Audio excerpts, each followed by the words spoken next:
Hello super friends and welcome to DC TV Talk, and in today's episode we're going to be breaking down and reviewing The Flash, Season 5 Episode 8, otherwise entitled What's Past Is Prologue, otherwise known as the mid-season finale, otherwise known as the 100th episode of The Flash. So let's dive in.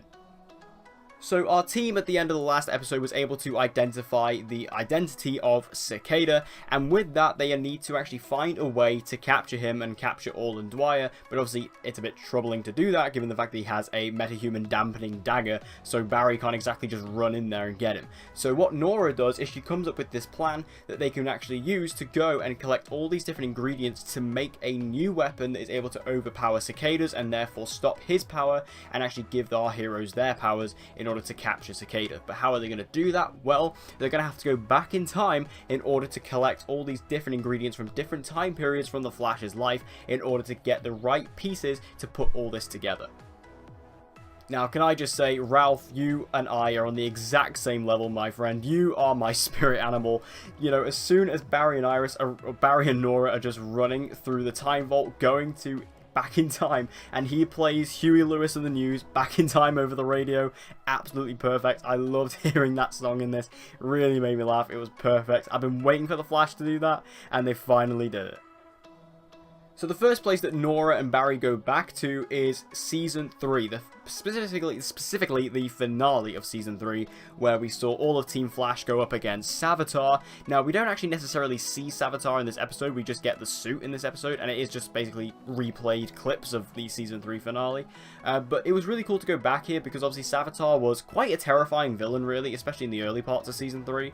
So it was, you know, even though I'm not exactly the biggest fan of Savitar, it was nice to see Savitar again. It was pretty fun just to have him around, and I enjoyed seeing that. It would have been cool maybe if they would have got Grant Gustin to maybe film something and, you know, have, you know, his face, and get the makeup and all that, but, you know, I think it was still cool just to have that kind of Season 3 vibe come back, and obviously they had to collect a shard from Savitar's suit after it was destroyed by Barry, so we got to go back there. That was really cool, and what I really liked about this as well is that they actually reintroduced the time wraiths, which is something I've been waiting to see show up, because obviously this season being so time travel heavy with Nora and everything, I thought, where are the time wraiths? Like, surely time wraiths should be going after Nora. She is coming back in time and basically messing up the timeline, so surely the time wraiths should be coming after Nora. So we actually got to see the time wraiths here. That was really cool, although they seem to be going after Barry and not Nora, interestingly enough, although there could be a reason for that, which I'll get onto later. But it was still really cool to see the time wraiths, and I really like this section. Despite how much I didn't really like Savitar as a villain, it was cool to have him back for this one episode. Our team then went back into Season 2 in order to get the Speed Force enhancer that Zoom was using, and you know, it was like that little thing that he injected into himself in order to get faster. And this is really cool to go back to Season 2. Like, Season 2 was like the last truly great season of The Flash until really this season, so it was cool to go back to that, you know, to give us those good memories of Season 2. We actually got to see Teddy Sears return as Hunter Zolomon, aka Zoom. He was only, like, he only got like one scene, or like one line, but it was really awesome to see Zoom again. So cool. I loved Zoom. I thought he was such a cool villain, and to see him here was really sweet. It was just awesome to go back there. And also we even got to see like Harry in this as well, you know, Tom Cavanaugh as Harry. That was really awesome, and his little scene with Barry was really fun.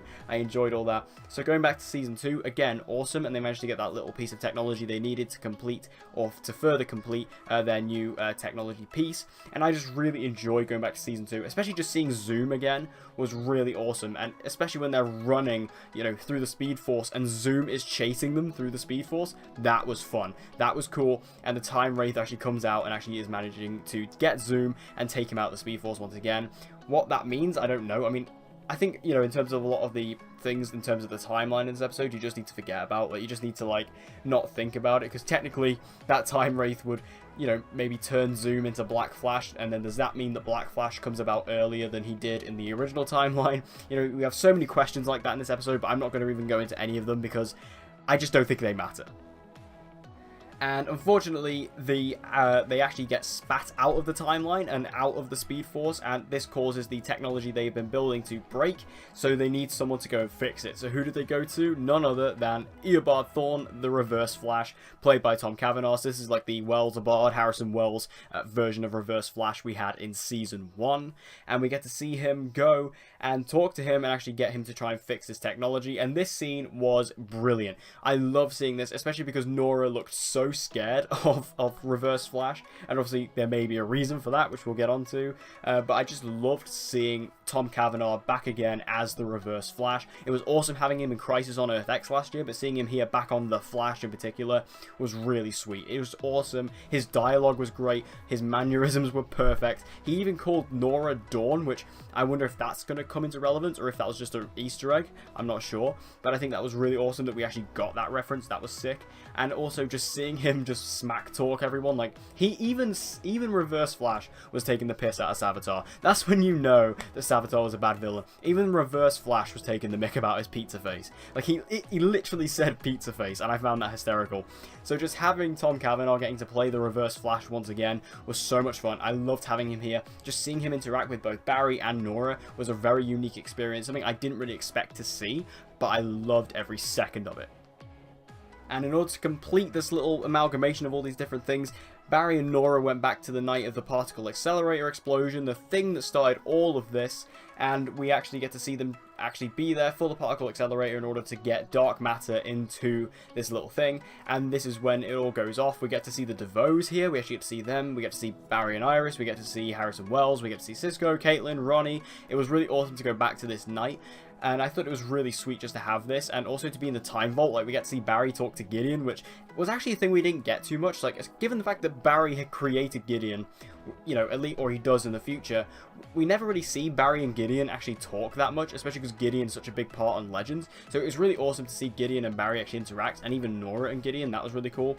And we even get to see that Nora learns, you know, she always knew Reverse Flash was, you know, Barry's greatest enemy. She always knew that, but what she didn't know was that Reverse Flash actually killed Barry's mother, or her grandmother. She didn't even know that. So it was really awesome to have that little reveal there too. I just loved all of that. I thought it was amazing. And again, going back to the particle accelerator, getting to see where everything began, you got to see, you know, both of the weather wizards. You got to see both of them, like, in their plane. You got to see that affected. You got to see Barry get struck by the lightning. Again, you got to see DeVoe get his powers. It was really awesome to just incorporate all this and all these different elements from the Flash history all in this one episode. So now that they have planted the device into a place where no one's going to find it for 5 years, Barry and Nora come back into our time, and we get to see all of Team Flash go up against Cicada. And this was a really cool fight, but then it kind of turns into a bit of a dumb situation, because Cicada, once again, he comes out and he kind of has this thing, and Cisco actually gets the dagger. Their plan works. He breaches it into outer space, but then Cicada just brings it back down and then flies away. So I really, you know, I've said this before in a previous video. I think I said this in my last Flash review last week. I just don't understand what Cicada's powers are. I saw this in episode 3 of the season. Like, he just did like this massive jump and just like flew away, and he does it again here. Like, I just don't understand what all of Cicada's powers are. So if somebody could explain that to me from the Flash writers room, that would be fantastic. But as it stands right now, I have no clue. But this fight was still pretty cool. You know, it was awesome to have there. And also we got to see Killer Frost come out once again and save all of their asses, which was awesome, because Killer Frost is obviously not technically a metahuman. So that's going to be awesome to see how that's going to affect the future, because obviously we know that Caitlin is now pretty much going to be a key turning point against the fight against Cicada. So that's going to be really awesome. It was nice to see Killer Frost here once again, and I loved all of that too. Now, this is when we get into the big part of the episode. We get a flash forward, well, technically a flash forward. We see Nora go to 2049. She runs to 2049 after talking to Gideon. Now, she goes in and talks to Gideon, and she basically sends all these messages from her book, which has all the Speed Force symbols in, which Sherlock actually confronted her about. And she was like, oh, I created it. But Sherlock is like, no, you didn't. We all kind of know you don't. And he actually encrypted something on the computer, which actually stated the timeline is malleable, meaning the timeline can sort of be messed with and can sort of be contruded with without breaking it. So, you know, it can be messed with, it can be bent, it can be changed, but it can't be broke. And I think that's a really interesting way to pose it. So she's now sending all this information that she's learning while in our time to somebody in the future, and we actually get to see who that person is. She runs to 2049 Iron Heights, and inside one of the cells is Eobard Thawne. Now, this was so interesting. I loved seeing Eobard Thawne in the future. Now, this confirms the theory that many people had, that Nora was actually working with Eobard Thawne in the future. Now, obviously, we have no idea why. We don't know if she's being threatened. We don't know if she is evil. What's going on with Reverse Flash at this point in time? Like, why is he in prison? Why is he allowed to get all this stuff in his cell? Like, I have so many questions about this, and I think it's great. I think this is such an awesome idea to play with. I think it's going to be so exciting. This could also lead to Reverse Flash fully coming into the season once again, which a lot of us have been waiting for. I think this is a great moment for this season. It was a great way to end the episode, and it's going to have a lot of us talking over the next few weeks until the show comes back.